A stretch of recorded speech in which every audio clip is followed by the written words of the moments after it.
So friends, today we are going to discuss one of the important adjustment regarding admission of partner, retirement of partner or death of partner.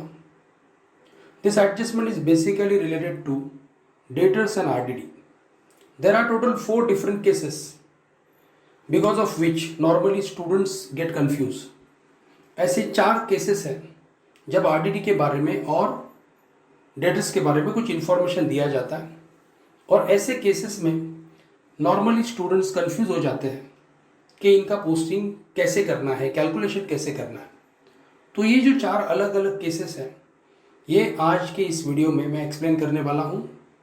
तो सबसे पहले case के बारे में discuss करते देखिए, ये आपके सामने जो स्क्रीन पे आपको जो बैलेंस शीट दिख रहा है वो एडमिशन ऑफ पार्टनर का या रिटायरमेंट ऑफ पार्टनर का या डेथ ऑफ पार्टनर का एक प्रीवियस बैलेंस शीट आपको दिया है। और केस 1 में सपोज आपको नीचे एडजस्टमेंट में इंफॉर्मेशन दिया है that RDD reserve for doubtful debt is to be maintain 5% on debtor. You can clearly see that in the old balance sheet debtor ₹20,000 and RDD 400 उसमें से माइनस किया है, आउटर में है 19,600। एडजस्टमेंट में आपको reserve for doubtful debt is to be maintain 5% on debtor. ऐसे RDD के बारे में दो इंफॉर्मेशन दी है। अब नॉर्मली स्टूडेंट्स ये सोचने लगते हैं कि इसमें से कौन सा आरडीडी हमें अज्यूम करना है। देखो बच्चों, पहले ये अच्छी तरह समझ लो, कभी भी रिजर्व फॉर डाउटफुल डेट जो भी परसेंटेज आपको एडजस्टमेंट में दिया होता है वो कैलकुलेशन हमेशा आपको डेटर्स का जो ओरिजिनल अमाउंट है, जैसे इधर 20,000 है, उस पर वो कैलकुलेशन करना होता है। और फिर उसके बाद किस तरह आप एक्सेस अमाउंट फाइंड करोगे या कभी भी डेटर का अमाउंट कम हो जाता है।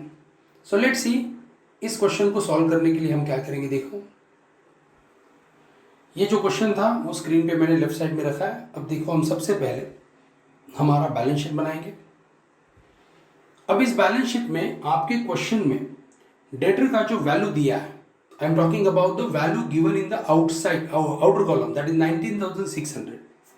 ये जो 20,000 माइनस 400 19,600 जो अमाउंट दिया है वो आपको पहले आपके नए बैलेंस शीट में असेट साइड में पहले उसे लिख देना है, debtors 19,600। Then we will talk about the adjustment. Adjustment में क्या दिया है, reserve for doubtful debt is to be maintain 5% on debtor. तो चलिए, डेटर का जो मेन अमाउंट है 20,000 उस पर हम 5% निकालते हैं। Let's see working note. इस वर्किंग नोट में 20,000 का 5% 20,000 into 5 divide by 100 you will get 1,000। Now आप ये 1,000 रुपीज 20,000 में से माइनस करोगे। ओके, सो योर डेटर का नेट अमाउंट हो जाएगा 19,000। अब ये जो 19,000 आंसर आया है इसे आपको आपके नए बैलेंस शीट के आउटर कॉलम में लिख देना है। देखो, जैसे मैंने इधर लिखा है। Now anyone can easily say that कि डेटर के इनर कॉलम में है 19,600 और आउटर कॉलम में है 19,000। इसका मतलब ऑब्वियसली आपका डेटर और 600 से डिक्रीज हो रहा है। हाउ आई फाइंड दैट कि वो 600 से डिक्रीज हो रहा है? इनर कॉलम में अगर 19,600 है और आउटर कॉलम में 19,000 है, इसका मतलब आपका आरडीडी जो प्रीवियस बैलेंस शीट में 400 था वो और 600 से आपका आरडीडी इंक्रीज हो गया। आपका टोटल आरडीडी 1,000 रुपीज हो गया। इसका मतलब आपको एक्सेस 600 का लॉस हो गया। और वैसे भी आपको ये अच्छी तरह पता है कि अगर आपके असेट का वैल्यू डिक्रीज हो रहा है तो वो आपके लिए लॉस है। इस तरह बैलेंस शीट में आप इस एंट्री का इफेक्ट दिखाओगे। अब आपका असेट का वैल्यू कम हो रहा है, ऑब्वियसली ये किसी भी ऑर्गेनाइजेशन के लिए लॉस है। तो जब हम रीवैल्यूएशन अकाउंट बनाएंगे तो रीवैल्यूएशन अकाउंट में डेबिट साइड में हम एंट्री करेंगे ओनली 600 रुपीज का। तो ये था केस 1 जिसमें आपका ओल्ड बैलेंस शीट का जो आरडीडी है वो 400 था और जब हमने कैलकुलेट करके आरडीडी निकाला तो वो 1,000 रुपीज आ गया। It means previous RDD is lesser than the RDD given in the adjustment.